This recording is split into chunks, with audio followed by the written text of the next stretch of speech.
बिस्मिल्लाहिर्रहमानिर्रहीम अल्लाहुम्मा सल्लि अला सय्यिदिना मुहम्मदिन व अला आलिहि व सहाबिहि व बारिक वसल्लम। मुअज़्ज़ज़ अरकीन बार, आपके लिए जो लेक्चर्स का हमने सीरीज़ शुरू की हुई है, अल्हम्दुलिल्लाह बतदरीज बड़ी कामयाबी के साथ उसको प्रोसीड किया जा रहा है।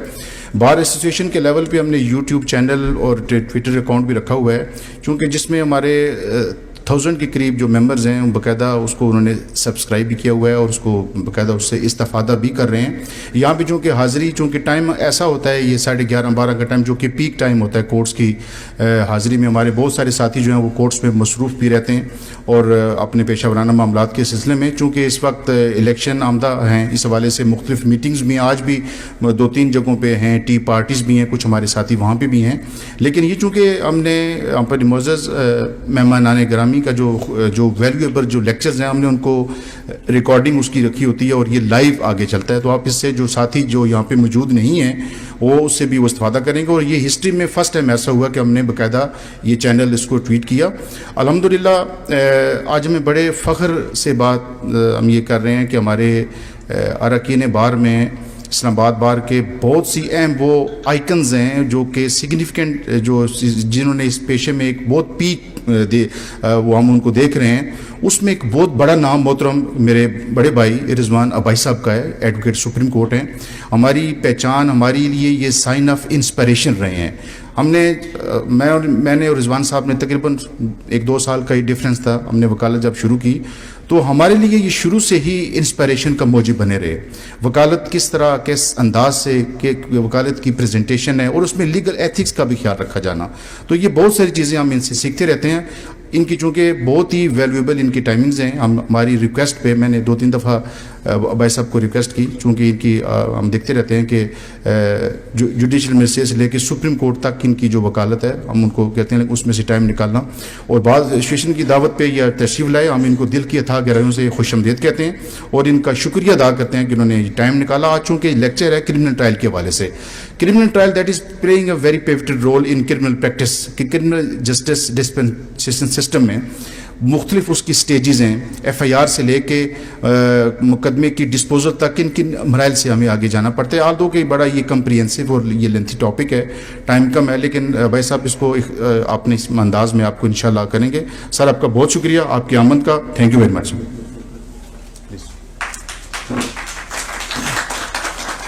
औज़ुबिल्लाहि मिनश्शैतानिर्रजीम, बिस्मिल्लाहिर्रहमानिर्रहीम। जनाब प्रेसिडेंट साहब, मेरे सारे दोस्तों, इमरान फ़िरोज़ साहब, बाकी मेरे सीनियर साथियों, छोटे भाइयों बहनों, आप आई एम वेरी ग्रेटफुल। मैं इस काबिल तो नहीं हूँ।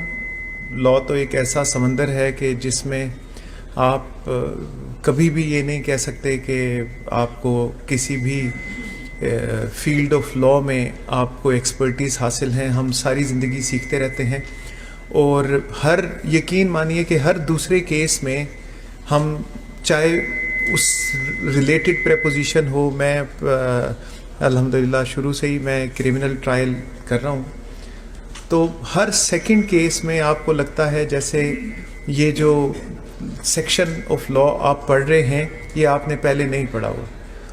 सेक्शन ऑफ लॉ जितनी दफ़ा आप पढ़ेंगे, इसकी खूबसूरती ये है कि जिस प्रेपोजिशन के तनाजुर में आप उसको पढ़ेंगे, आप उसको नया एक इंटरप्रिटेशन आपके सामने आएगी। टॉपिक जो है दैट इज़ क्रिमिनल ट्रायल। तो जो क्रिमिनल ट्रायल है, trial is third stage of any criminal prosecution. There are 3 stages. I am talking about normal procedure of trial. There are exceptions to it as well. There are 3 stages normally pertaining to any criminal matter. First is investigation stage, second is inquiry stage, and third is trial. This is different in FIA cases. अगर FIA में there is some application or complaint against any public servant, तो उसके लिए as पर FIA inquiry and investigation rules 2002 पहले inquiry होगी, उसके बाद जो है वो इन्वेस्टिगेशन स्टार्ट होगी। लेकिन normally I am talking about code of criminal procedure. Normally सबसे पहले इन्वेस्टिगेशन होती है, उसके बाद इंक्वायरी स्टेज आता है और उसके बाद थर्ड स्टेज जो है वो ट्रायल स्टेज आता है। अब जो इन्वेस्टिगेशन है, a moment some application is preferred which constitutes cognizable offence, तो उसके ऊपर FIR लॉन्च हो जाती है। तो यहाँ से इन्वेस्टिगेशन स्टेज आपका स्टार्ट हो जाता है। Investigation is name of collection of evidence, और एविडेंस वो जो कि कोर्ट ऑफ लॉ में एडमिसिबल हो, उसको एविडेंस कहते हैं। तो that is prerogative of investigating officer. Modern science और मॉडर्न टेक्नोलॉजीज इसने इस इन्वेस्टिगेशन की जो स्कोप है उसको बहुत ब्रॉड कर दिया है और इसको बहुत कॉम्प्लिकेटेड भी कर दिया है। लेकिन this is all together different question and different topic, इसके ऊपर कभी और किसी और वक्त में बात करेंगे। लेकिन ये इन्वेस्टिगेटिंग ऑफिसर का प्रोरेगेटिव है कि वो कैसे इन्वेस्टिगेशन करता है और इन्वेस्टिगेशन में कैसे एविडेंस कलेक्ट करता है, और उसका मकसद एक ही है कि ये जो जुर्म है जिसकी वो इन्वेस्टिगेशन कर रहा है, इसकी रिस्पॉन्सिबिलिटी किस इंसान, किस शख्स पे फिक्स होती है। तो वो क्रक्स ऑफ इन्वेस्टिगेशन कि फलां आदमी जो है वो बेगुनाह है और फलां आदमी जो है वो गुनाहगार है, ये क्रक्स ऑफ इन्वेस्टिगेशन जो है वो 173 की रिपोर्ट की फॉर्म में वो कोर्ट ऑफ लॉ में सबमिट कर देता है, जिसके लिए इनिशियल पीरियड जो है दैट इज़ 14 डेज, लेकिन 3 दिनों की एक्सटेंशन हो सकती है by virtue of section 173 of CRPC, और 17 दिनों में उसने इनकम्प्लीट और कंप्लीट 173 की रिपोर्ट सबमिट करनी है before the court of law. वैसे जो टर्म कंप्लीट रिपोर्ट है ये कहीं भी लॉ में यूज़ नहीं होती। अगर इन्वेस्टिगेटिंग ऑफिसर ये कह भी दे कि ये कंप्लीट रिपोर्ट है, इवन देन सब्सिक्वेंटली अगर उसके पास कोई मज़ीद मटेरियल आता है तो वो मज़ीद material through subsequent report submit कर देता है। Investigation is name of ongoing process, जो कि चालान 173 की रिपोर्ट सबमिट होने के साथ ख़त्म नहीं होता। अब जो 173 की रिपोर्ट है, अगर एक्यूज जो हैं वो गुनाहगार हैं उसमें, तो उसको चालान भी कहा जाता है। लेकिन वो लोग जो कि कॉलम नंबर 2 में हैं इस रिपोर्ट में, उनके लिए दैट इज़ नॉट कॉल्ड चालान, उनके लिए ये सिंपल 173 की रिपोर्ट कहलाती है। इसके डिफरेंट कॉलम्स होते हैं। एक कॉलम में कंप्लेनेंट का नाम होता है, एक कॉलम में कॉलम नंबर 2 जो है उसमें एक वो एक्यूज्ड होते हैं जो कि एब्सकॉन्डर होते हैं, लेकिन उनका नाम रेड इंक में होता है। और जो एब्सकॉन्डर नहीं होते लेकिन इन्वेस्टिगेटिंग ऑफिसर समझता है और उनको कोर्ट के रहमो करम पे छोड़ता है कि इनके खातिर ख्वाह एविडेंस कलेक्ट नहीं हो सकी, तो उनका नाम ब्लू इंक में कॉलम नंबर 2 में वो लिखता है। कॉलम नंबर 3 में वो एक्यूज्ड होते हैं जो कि who are declared guilty during the course of investigation by the investigating officer, जिनके खिलाफ गिल्टी तो नहीं कहना चाहिए, लेकिन जिनके खिलाफ वो समझता है कि रिस्पॉन्सिबिलिटी फिक्स होती है कि ये इन्वेस्टिगेटिंग ऑफिसर के नज़दीक इन्वेस्टिगेशन में जो मुजरिम या जो मुलजिम पाए जाते हैं, जो कि रिस्पॉन्सिबल कंसिडर होते हैं फॉर दैट क्राइम, उनका नाम वो कॉलम नंबर 3 में लिखता है।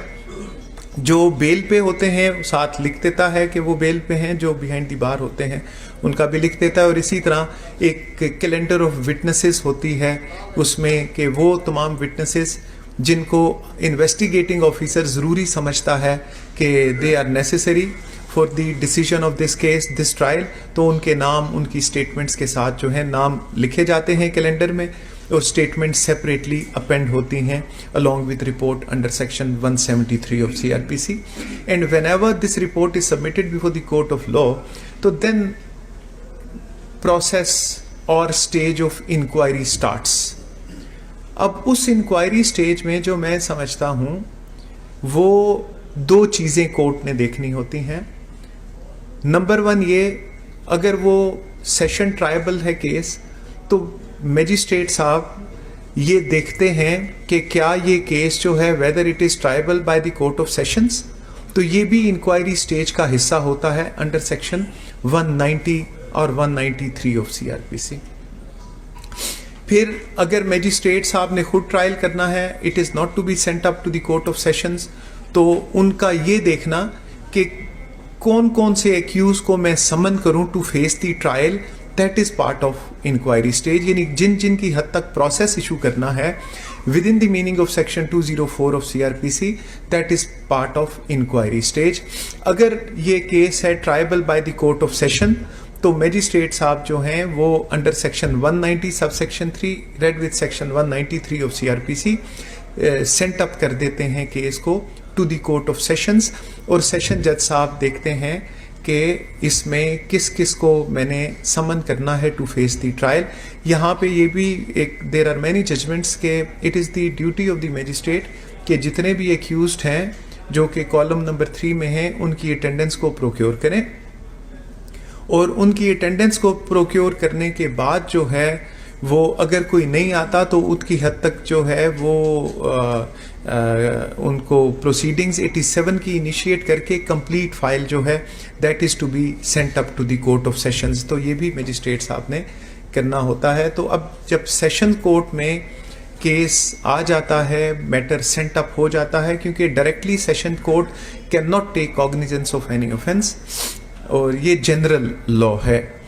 तो सेशन जज साहब जो है डायरेक्ट कॉग्निजेंस नहीं ले सकते, that is illegality which is sufficient to vitiate the trial. तो सेशन जज साहब या जो भी ट्रायल कोर्ट है, उस ट्रायल कोर्ट ने ये देखना है कि किन की हद तक किन को मैंने समन करना है और किन एक्यूज को समन नहीं करना, किन की हद तक प्रोसेस इशू होना है, किन की हद तक प्रोसेस इशू नहीं होना।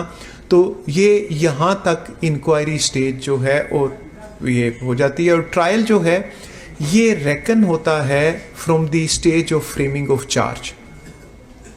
फ्रेमिंग ऑफ चार्ज से पहले सेशन कोर्ट जिन एक्यूज को समन करती है या ट्रायल कोर्ट, मैं I am talking about sessions trial, तो जिन जिन एक्यूज को सेशन कोर्ट में सेशन ट्रायल में समन किया जाएगा, तो सबसे पहले 265C CRPC का क्राइटेरिया जो है that is to be fulfilled by the trial court. और उसमें जितना इंक्रिमिनेटिंग मटेरियल है, क्योंकि इसमें बहुत सारी जजमेंट्स भी हैं जो सेक्शन 265C कहता है, उसके मुताबिक first information report, first inspection note, 161 की स्टेटमेंट्स, 164 की स्टेटमेंट्स, और ये जो डॉक्यूमेंट्स हैं ये एक्यूज को दिए जाना ज़रूरी हैं।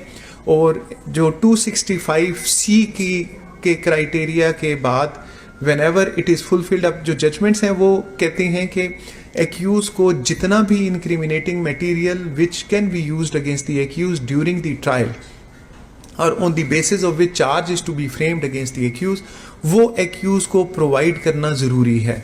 फॉर एग्जांपल किसी केस में USB मौजूद है, किसी केस में कोई ऐसी CD मौजूद है जो कि 265C में तो नहीं लिखा हुआ, लेकिन देयर आर मैनी जजमेंट्स के एक्यूज को फेयर ट्रायल जो है उसके आर्टिकल 10A के बाद जो है फेयर ट्रायल का जो है वो प्री रिक्विजिट ये है कि accuse must be equipped with the material which may be used against him during the trial. तो वो उसको पहले तमाम मटेरियल दे देना चाहिए और उसके बाद कम से कम 7 दिन का टाइम एक्यूज को देना चाहिए ताकि वो प्रिपेयर कर ले अपना डिफेंस, प्रिपेयर कर ले उस मटेरियल को प्रॉपरली पेरूज कर ले, और उसके बाद जो है आफ्टर 7 डेज मिनिमम टाइम है जिसमें चार्ज फ्रेम होता है against the accused under section 265D of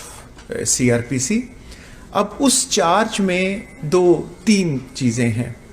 number 1, accused कहेगा कि मैंने ये जुर्म नहीं किया, he will deny the charge. Number 2, he can accept the charge, he can plead guilty before the court, guilty plea हो सकती है। और तीसरा जो है वो है कि एक्यूज अपनी प्ली रिकॉर्ड करेगा, रिकॉर्ड करवा सकता है, जो कि उसका ऊपर ऑप्शनल है। Usually whenever charge is framed, हमारे यहाँ प्ली ऑफ एक्यूज के हवाले से कोई सेपरेट प्रोसीडिंग्स नहीं होती या नहीं पूछा जाता कि क्या तुम अपनी कोई प्ली रिकॉर्ड करवाना चाहते हो कि नहीं। तो मेरे ख्याल से ये नेसेसरी है कि at the time of framing of charge accuse की जो प्ली है वो रिकॉर्ड पे लाई जानी चाहिए। अब मैं इसकी आपको एग्जांपल्स कोट करता हूँ। एक एक्यूज है who not only deny the charge, बल्कि वो प्ली भी अपनी रिकॉर्ड करवाता है कि मैं तो उस वक्त इस मुल्क में ही मौजूद नहीं था, या मैं उस वक्त नशे की हालत में था, या मैं उस वक्त फलां स्टेट ऑफ माइंड में था।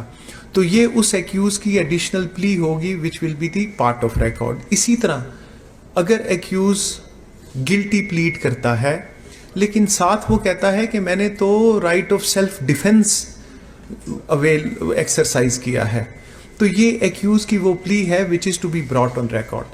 लेकिन इसके साथ साथ law is too vigilant regarding rights of the accused. अगर एक्यूज्ड गिल्टी प्लीड कर भी ले तो तब भी ये कोर्ट के ऊपर लाजिम नहीं है कि उसको on the basis of his own plea उसको सजा दे दे। इवन देन कैपिटल चार्जेस में जहाँ पे फॉर एग्जांपल मर्डर केस हो गया जहाँ पे डेथ सेंटेंस प्रोवाइडेड है, कोई एक्यूज अगर चाहे वो सफिशिएंट मटेरियल भी मौजूद हो और एक्यूज गिल्टी प्लीड भी कर ले, इवन देन जो सुपीरियर कोर्ट्स हैं उसकी बेसिस पे जो कन्विक्शन है उसको अक्सर सेट असाइड कर देते हैं कि इसमें ट्रायल होना चाहिए क्योंकि प्रोसिक्यूशन ने केस को साबित करना है। तो वो इस चीज़ को अप्रिशिएट सुपीरियर कोर्ट्स नहीं करती कि प्ली ऑफ एक्यूज के ऊपर ही सिंप्लिसिटर उसको सज़ा दे दी जाए, क्योंकि हमारे यहाँ बहुत से अवामिल होते हैं जो कि विच में force the accuse to plead guilty. तो उस वजह से जो हैं superior courts always appreciate the trials on merits. तो ये ज़रूरी नहीं है कि अगर एक्यूज गिल्टी प्लीड करेगा तो कोर्ट ने लाजमन उसको सज़ा देनी है। वर्ड में हैज़ बिन यूज्ड। अब अगर court guilty plea of accuse उस पे जो है उसको कन्विक्ट नहीं करती, या एक्यूज जो है वो चार्ज को डिनाई करता है, तो उस सूरत में फिर स्टार्ट होता है एविडेंस ऑफ प्रोसिक्यूशन स्टार्ट होती है, जिसमें अंडर सेक्शन 265F जो कि प्रोसिक्यूशन के लिए बहुत ज़्यादा स्ट्रॉन्ग प्रोविज़न है। हम यूजुअली 540 CRPC को इन्फोर्स करते हैं, 265F CRPC को नहीं करते। तो 265F जो है वो प्रोसिक्यूशन के लिए that is very important provision. उसमें वो तमाम विटनेसेस जो कि कैलेंडर में हों, वो तमाम witnesses who are acquainted with the facts of the case और जिनको प्रोसिक्यूशन एग्जामिन करवाना चाहती है, उसमें कैलेंडर ऑफ विटनेसेस का नाम नहीं है, तो वो प्रोसिक्यूशन का राइट है और कोर्ट को बाउंड किया हुआ है कि प्रोसिक्यूशन जिसका कहेगी court shall summon those witnesses to appear before the court and to make statement. जिनकी स्टेटमेंट पे डिफेंस को राइट दिया जाएगा to cross examine those witnesses. और उसके बाद जो है जब प्रोसिक्यूशन अपनी एविडेंस कंप्लीटली एग्जॉस्ट प्रोसिक्यूशन ने कर ली, उसके बाद जो है prosecution will close it's evidence. अब इस इन बिटवीन जो है prosecution while invoking 265F red with section 540 of CRPC कोई नए विटनेसेस भी ला सकती है कि, लेकिन उसके लिए प्रोसिक्यूशन ने एक चीज़ को सब्सटेंशिएट करना है before the court of law, और वो ये है कि evidence of said witness is essential to the just decision of the case and it is not meant for fulfilment of lapses in prosecution case. तो ये criteria अगर prosecution meet कर लेती है तो they can adduce the evidence of any witness before the court of law and after closure of prosecution evidence accused की statement record होती है अंडर सेक्शन 342 ऑफ CRPC। वो जो 342 की स्टेटमेंट है उसमें ये नेसेसरी है कि जितना भी इनक्रिमिनेटिंग मटेरियल प्रोसिक्यूशन ने कलेक्ट किया है या रिकॉर्ड के ऊपर लेके आई है प्रोसिक्यूशन, वो एक्यूज को पुट करना ज़रूरी है ताकि एक्यूज का वर्शन या एक्यूज का जो पॉइंट ऑफ व्यू है वो लिया जा सके। वो मटेरियल जो कि एक्यूज को पुट ना किया गया हो during 342 of CRPC, that is serious illegality, वो एक्यूज के खिलाफ जो है वो यूज नहीं किया जा सकता जब तक एक्यूज को वो पुट ना किया जाए और उसका पॉइंट ऑफ व्यू ना लिया जाए। इन 342 स्टेटमेंट एक्यूज को से पूछा जाता है कि क्या अंडर सेक्शन 340 सब सेक्शन 2 अपनी ही स्पोर्ट में तुम एज ए विटनेस आना चाहते हो। अगर एक्यूज ऑप्ट करे कि वो अपने हक में खुद गवाही देगा तो फिर एक्यूज की स्टेटमेंट रिकॉर्ड होती है ऑन ओथ और प्रोसिक्यूशन को अपॉर्चुनिटी दी जाती है कि वो एक्यूज को क्रॉस एग्जामिन करें। इसके अलावा एक्यूज में से नो और उसका नो कहना जो है वो उसके खिलाफ इस्तेमाल नहीं होता। इसी तरह एक्यूज से ये पूछा जाता है कि क्या वो अपने हक में कोई और, अगर खुद तो एज ए विटनेस पेश नहीं होना चाहता एक्यूज, लेकिन वो क्या किसी और को अपने हक में एज ए गवाह पेश करना चाहता है, तो एक्यूज अगर पेश करना चाहे किसी और बंदे को एज ए विटनेस तो एक्यूज के पास ये राइट है और कोर्ट जो है वो प्रोसेस इशू करती है। लेकिन अगर कोर्ट ये समझे कि प्रोसिक्यूशन या एक्यूज किसी ऐसे विटनेस को एग्जामिन करवाना चाहते हैं जिसका मकसद जो है फेयर ट्रायल नहीं है, just decision of the case नहीं है और just to prolong the trial है, केस में कोर्ट में opt not to summon that person as a witness, तो ये कोई अनब्रिडल्ड राइट नहीं है। इसमें जो ऑब्जेक्शन जो दूसरी पार्टी है वो ऑब्जेक्शन कर सकती है कि इसमें प्रोसिक्यूशन या एक्यूज जो है वो ट्रायल को प्रोलॉन्ग करना चाहते हैं और ये जो विटनेस है it is not necessary for the to achieve the ends of justice. तो इन दैट इवेंचुअलिटी अगर कोर्ट समझे तो कोर्ट में refuse to summon that person as a witness. तो आफ्टर कंप्लीशन ऑफ 342 दो चीज़ें होती हैं। अगर एक्यूज अपने हक में एविडेंस पेश नहीं करता, I am not talking about documentary evidence, accuse 340 sub section 2 में खुद नहीं आता या कोई डिफेंस विटनेसेस पेश नहीं करता, तो फिर प्रोसिक्यूशन जो है वो कोर्ट को ओपन करते हैं बिफोर द कोर्ट और एक्यूज जो है वो रिबट करता है जो प्रोसिक्यूशन के जो भी आर्गूमेंट्स हैं। और अगर एक्यूज जो है वो 340 सब सेक्शन 2 में या अपने कोई डिफेंस में विटनेसेस पेश करे तो जो केस ओपन किया जाता है वो एक्यूज की तरफ से, that is to be open by the accuse, और जो प्रोसिक्यूशन है वो उसका रिप्लाई करती है before the court of law. और उसके बाद जो है जजमेंट अनाउंस होती है जो कि उसमें अगर जजमेंट ऑफ कन्विक्शन है तो कोर्ट जो है इट इज़ इनक्यूम्बेंट के एक्यूज की अटेंडेंस को इंश्योर किया जाए, और अगर वो जजमेंट ऑफ एक्विटल है तो उसके लिए एक्यूज को बुलाना जो है वो ज़रूरी नहीं है, उसकी एब्सेंस में भी वो जजमेंट अनाउंस की जा सकती है। लेकिन साथ ही सेम सेक्शन ये कहता है कि सिर्फ कोई जजमेंट, अगर एक्यूज जो है उसने ट्रायल में पार्टिसिपेट कर लिया लेकिन at the time of announcement of judgement he is not appearing before the court, तो वो जजमेंट सिर्फ इस वजह से इनवैलिड नहीं होगी कि it was announced in absence of the accused.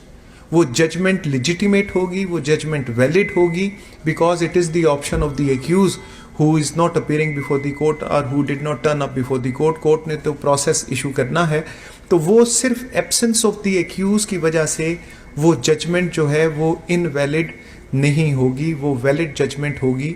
और जो मैं already I have told you कि जो एक्यूज्ड है अगर वो जजमेंट ऑफ एक्विटल है तो कोर्ट जो है वो उसके लिए एक्यूज को समन करना भी वो ज़रूरी नहीं है, even without summoning the accused judgment of acquittal can be passed by the court. तो this is the normal procedure of the trial. अब इसमें बहुत सारे और भी एवेन्यूज हैं। वैसे तो क्रिमिनल ट्रायल इतना लेंथी सब्जेक्ट है कि आप एक एक सेक्शन के ऊपर एक एक दिन जो है कई दिन आप जो है वो बात कर सकते हैं।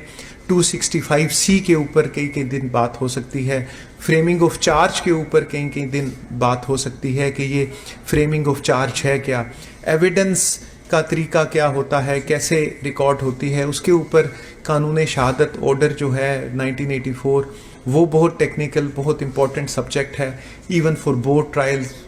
ज़्यादा तो सिविल में और क्रिमिनल दोनों के लिए एक ही प्रोसीजर है।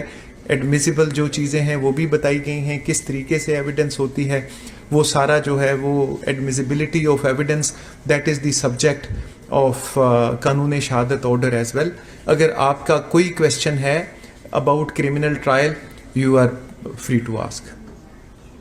कोई किसी किस्म का कोई क्वेश्चन सर से करना चाहे, कोई भी टॉपिक? सर 161 की स्टेटमेंट देते हैं कि उसको? जी बिल्कुल दी जाती है 265C में. ये तो बहुत ज़रूरी है. 161, 164 की स्टेटमेंट्स जो हैं that is mention in section 265C of CRPC which is to be provided to the accused before framing of charge. और उसका मकसद जो है वो एक्यूज अंडर आर्टिकल 140 ऑफ कानून शहादत ऑर्डर उस स्टेटमेंट को यूज़ कर सकता है to discredit the veracity of statement of witness. Sir इस पुलिस जिम्नी के अंदर वारदात में बदलाव उसको फिट कर देती, क्या उसको भी हम अपनी आर्गुमेंट्स के अंदर? दरियाफ्त जो है, दरियाफ्त भी बाज़ जजमेंट्स हैं कि जो दरियाफ्त वाली स्टेटमेंट्स हैं वो भी एक्यूज़ को प्रोवाइड करनी चाहिए, क्योंकि वो जो दरियाफ्त वाला विटनेस है लेटर ऑन प्रोसिक्यूशन उसको चाहे वो कैलेंडर ऑफ विटनेस में उसका नाम नहीं है लेकिन उसको प्रोसिक्यूशन प्रोड्यूस कर सकती है कोर्ट की तवज्जो अटेंशन इनवाइट करके कि this person appeared before the investigating officer although his separate statement under section 161 of CRPC has not been recorded, but he appeared, he is acquainted with the facts of the case and he is necessary important witness to reach at a just conclusion. तो there are many judgments जो कहती हैं कि वो जो दरियाफ्त है that is also statement under section 161 of CRPC, it is to be provided to the accused. Sir वो आपने एक क्वेश्चन से किया था कि जो 540 और 265F में जो आप लोग क्या हमने कभी सुना नहीं है, हम तो हमेशा 540 की तरह कोई एड्रेस है वो आपको कॉल करते हैं, लेकिन 260F में सर और 540 के दरमियान क्या फ़र्क है? देखिए 265F जो है वो है राइट ऑफ प्रोसिक्यूशन और वो बहुत इंपॉर्टेंट प्रोविजन है फॉर प्रोसिक्यूशन जिसमें वर्ड शेल यूज हुआ है फॉर द कोर्ट. यानी राइट प्रोसिक्यूशन को दिया गया है कि प्रोसिक्यूशन ने देखना है, प्रोसिक्यूटर ने देखना है कि कौन सा विटनेस है who is necessary for the just decision of the case, या जो उसके नज़दीक इंपॉर्टेंट है या उसके नज़दीक he is acquainted with the facts of the case. तो कोर्ट के पास ऑप्शन नहीं है टू से नो कि नहीं मैं इस विटनेस को समन नहीं करना चाहिए. Word shall has been used for the court कि कोर्ट ने उस विटनेस को तलब करना ही करना है. तो इसलिए व्हेनेवर जब आप कंप्लेनेंट साइड से हों तो whenever you want to adduce evidence और you want to present any person as a witness, तो आप सेशन ट्रायल की मैं बात कर रहा हूं, तो आप 540 के साथ 265F की एप्लीकेशन लाजमी फाइल किया. 265F का रेफरेंस ज़रूर दिया करें, रेड विद 540 कर दें. 540 का तो जो स्कोप है वो तो इस हद तक है कि ये कोर्ट की पार है कि कोई भी ऐसा witness who is essential to the just decision of the case उसको कोर्ट जो है वो तलब कर सकती है एज ए CW तलब. उसमें किसी पार्टी की एप्लीकेशन की भी ज़रूरत नहीं है. कोर्ट खुद चाहे तो किसी पर्सन को, किसी विटनेस को एज ए CW भी तलब कर सकती है, लेकिन विद दीज रिमार्क्स के his evidence is essential to the just decision.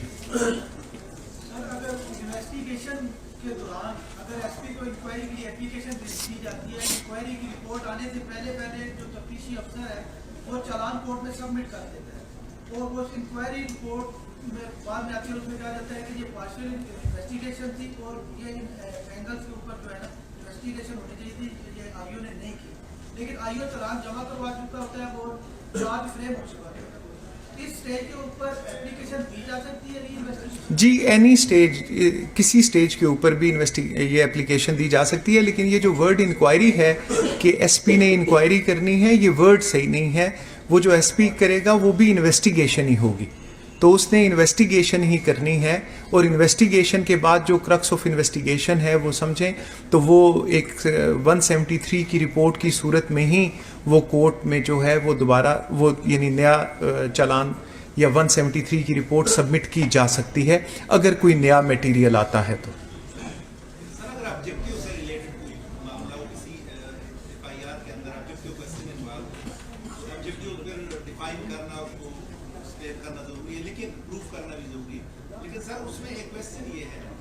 अगर किसी इदारे के हवाले से किसी डिपार्टमेंट से रिलेटेड है, उनका कोई डॉक्यूमेंट है जो ऑब्जेक्टिव से क्वेश्चन से रिलेटेड है और उस डॉक्यूमेंट को ऑलरेडी एग्जिबिट भी किया जाता है before the court without the production of that particular witness, तो उस सिनारियो में उसको साबित करने के लिए फिर उसका बुलाना जिस जो उसका मुसन्निफ है डॉक्यूमेंट का, उसको जरूरी है या?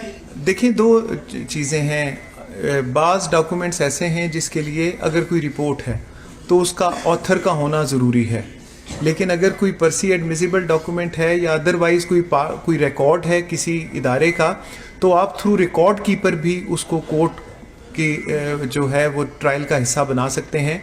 लेकिन जो रिकॉर्ड कीपर जब भी आएगा ट्रायल में, ड्यूरिंग ट्रायल, तो वो एज ए विटनेस नहीं आएगा, वो एज ए रिकॉर्ड कीपर आएगा। He will just bring the record and make it part of the record. Sir 22A के तहत सर जब हम एफआईआर करवाते हैं, सर क्या इसमें कोई ऐसी रेमेडी है कि फ्रेमिंग ऑफ चार्ज से के स्टेज पे सर ये इसमें ऑफेंस मजीद ऐड करवाने होते हैं कि ये फिर बाद में करवा सकते हैं, इससे पहले करवा सकते हैं? देखिए, ये आप दो डिफरेंट चीज़ें पूछ रहे हैं। 22AB जो है, it is mostly it is used for the purpose of registration of FIR whenever there is inaction on the part of police. इसमें आप सेक्शन ऐड या डिलीट नहीं कर सकते। सेक्शन का एडिशन या डिलीशन जो है, ये काम है मजिस्ट्रेट का। मजिस्ट्रेट जो है वो ड्यूरिंग फिजिकल रिमांड कोई भी सेक्शन ऐड कर सकता है, कोई भी सेक्शन डिलीट कर सकता है।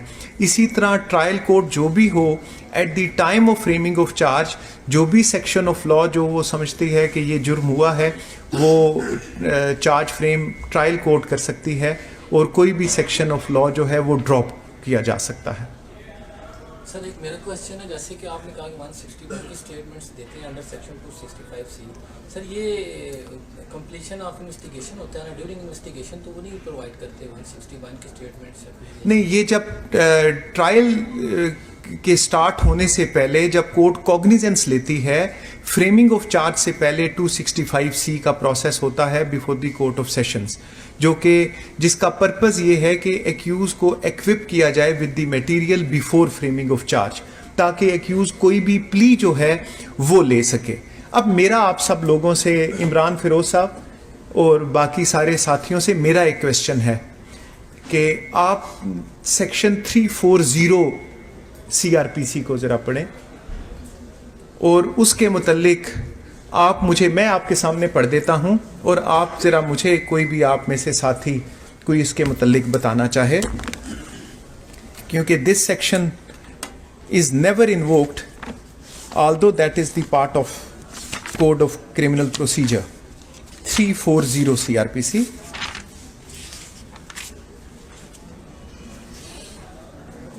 सॉरी, ये है 240 है जी।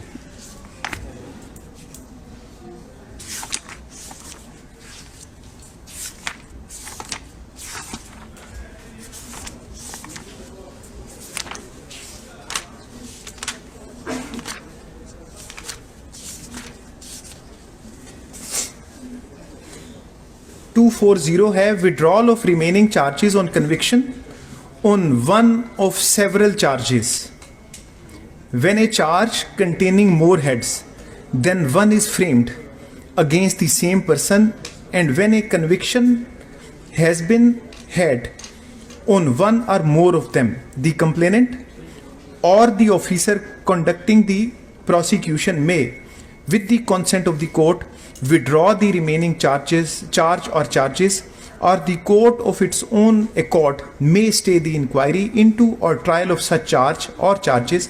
Such withdrawal shall have the effect of an acquittal on such charge or charges unless the conviction be set aside, in which case the said court, subject to the order of the court setting aside the conviction, may proceed with the inquiry into or trial of the charge or charges so withdrawn. तो ये मेरे छोटे भाई हैं, बहनें मेरी बैठी हैं, तो इसके ऊपर जो है वो मैं चाहूँगा कि आप लोग स्टडी करें और फिर चाहे सेपरेटली या किसी और नशिस्त में हम इसके ऊपर डिस्कशन करेंगे सेक्शन 240 CRPC के ऊपर। I am very grateful, thank you.